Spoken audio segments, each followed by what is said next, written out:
സിറിയയിൽ നിന്നും ക്രൈസ്തവരുടെ കൂട്ടപലായനം. ക്രൈസ്തവർ ഗണ്യമായ അളവിൽ മറ്റ് രാജ്യങ്ങളിലേക്ക് കുടിയേറ്റം നടത്തുന്നതിൽ ആശങ്ക അറിയിച്ച് സിറിയയിലെ കത്തോലിക്ക സഭാ നേതൃത്വം.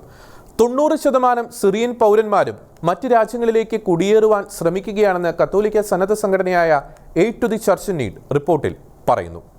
ആഭ്യന്തര യുദ്ധങ്ങളും വിലക്കയറ്റവും അതിദാരിദ്ര്യമാണ് സിറിയയിൽ സൃഷ്ടിച്ചിരിക്കുന്നത്.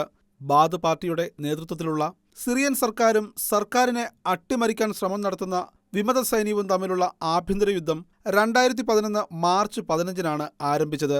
ഇപ്പോഴും അത് തുടർന്നുകൊണ്ടിരിക്കുന്നു. 2013 മുതൽ ISIS ഉൾപ്പെടെയുള്ള ഇസ്ലാമിക് തീവ്രവാദ സംഘങ്ങളുടെ പ്രവർത്തനങ്ങൾ സിറിയയിൽ ശക്തിപ്പെട്ടിരുന്നു. 6,13,407 പേരാണ് 2011 2023 ഇടയിൽ സിറിയയിൽ കൊല്ലപ്പെട്ടതെന്ന് Syrian Observatory for Human Rights റിപ്പോർട്ടിൽ പറയുന്നു. 2011 മുമ്പ് സിറിയയിൽ ക്രൈസ്തവർ 10% ഇപ്പോൾ 3% താഴെയാണ്. നിരവധി ദേവാലയങ്ങളും സഭാസ്ഥാപനങ്ങളും തകർക്കപ്പെട്ടു. മതപീഡനവും ആഭ്യന്തര യുദ്ധവും കാരണം ക്രൈസ്തവ വിശ്വാസികൾ മറ്റ് രാജ്യങ്ങളിലേക്ക് പലായനം ചെയ്യുകയാണ്. ആളുകൾക്ക് പ്രതീക്ഷകൾ നഷ്ടമായെന്നും താമസിക്കാൻ ഒരിടവും ഒരു ജോലിയുമുണ്ടെങ്കിൽ സിറിയയിൽ തുടരാൻ ഭൂരിഭാഗം ജനങ്ങളും ഒരുക്കമാണെന്ന് ക്രൈസ്തവരുടെ ക്ഷേമം ലക്ഷ്യമാക്കി പ്രവർത്തിക്കുന്ന ക്രിസ്ത്യൻ ഹോപ്പ് സെന്റർ റിപ്പോർട്ടിൽ പറയുന്നു.